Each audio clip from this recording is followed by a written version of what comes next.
Europe 1 matin.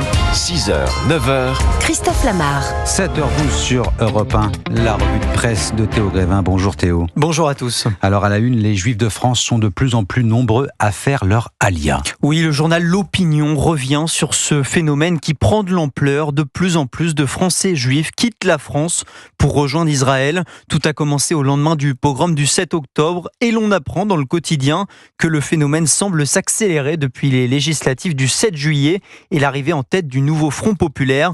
Près de 6500 dossiers ouverts. Il y en avait tout juste 1000 l'an dernier à la même période. Pour le représentant de l'agence juive à Paris, si les demandes augmentent notamment depuis le début de la guerre, c'est avant tout par sionisme, par solidarité avec Israël et pour apporter sa pierre à l'édifice et vivre son judaïsme. Justement, vous parliez du nouveau Front populaire. Il se déchire encore et toujours sur le choix d'un Premier ministre. Le NFP est-il déjà mort ? La question se pose. Le Parisien aujourd'hui en France y consacre sa une. Photo de Jean-Luc Mélenchon à l'appui. Le journal s'interroge sur la stratégie de la France insoumise dans ses négociations entre partis de gauche. Exercer le pouvoir ensemble. Pour cela, il faudrait que tous les membres du NFP le souhaitent vraiment. Par leurs provocations répétées, les Insoumis semblent avoir d'autres ambitions, écrit Marie-Christine Tabbé dans son édito. Un article du Point, cette fois, nous emmène dans les coulisses de ces négociations. Et c'est pas triste.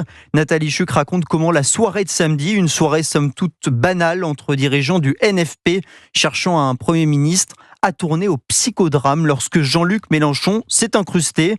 Il est venu lui-même vers 23h et pendant plus d'une heure, il a hurlé sur Olivier Faure qui n'a pas bronché, rapporte un proche du patron du PS au Point.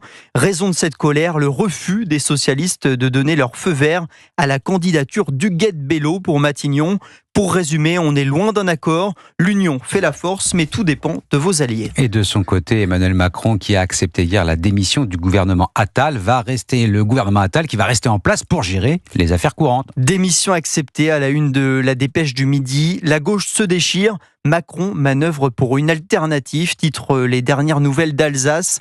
Le chef de l'État entre dans l'inconfortable costume de président minoritaire, écrit Louis Osalter dans le Figaro. À court terme, le choix est entre l'instabilité ou l'immobilisme, poursuit Guillaume Tabar, toujours dans le Figaro. Au mieux, l'enjeu est donc de tenir, mais personne n'échappera aux turbulences. Lui est prêt à les encaisser, ces turbulences. Xavier Bertrand pourrait-il être celui choisi par Emmanuel Macron pour diriger un gouvernement d'union ? Pas impossible, répond le Parisien ce matin. Dès qu'on dit que l'on est pour une coalition, on a le droit à un SMS de félicitations du président de la région Hauts-de-France, témoigne un élu LR. Selon lui, pour Xavier Bertrand, c'est maintenant ou jamais. Et pour elle aussi, c'est maintenant ou jamais. Je ne sais pas pourquoi on se comme ça, la Seine et moi. C'est une histoire d'amour entre la Seine et Anne Hidalgo qui se baignera tout à l'heure dans le fleuve à 10 jours de l'ouverture des Jeux Olympiques de Paris. Anne Hidalgo, la mairesse en maillot de bain, titre bien trouvé des Échos. Un plongeon à prix d'or, écrit le Parisien, qui rappelle que le chantier pharaonique pour rendre la Seine baignable a coûté 1,4 milliard d'euros. Alors Anne Hidalgo n'avait pas d'autre choix que de faire un plouf, sans oublier qu'en politique, il faut savoir se mouiller. Et surtout, éviter la noyade. Europe 1 sera sur les bords de Seine dans le journal de 8h avec Martin Lange, justement, pour prendre un petit peu la température de l'eau et puis voir si elle est aussi baignable. Merci Théo Grévin, c'était votre revue de presse comme chaque jour sur Europe 1. On vous retrouve après le journal de 8h30.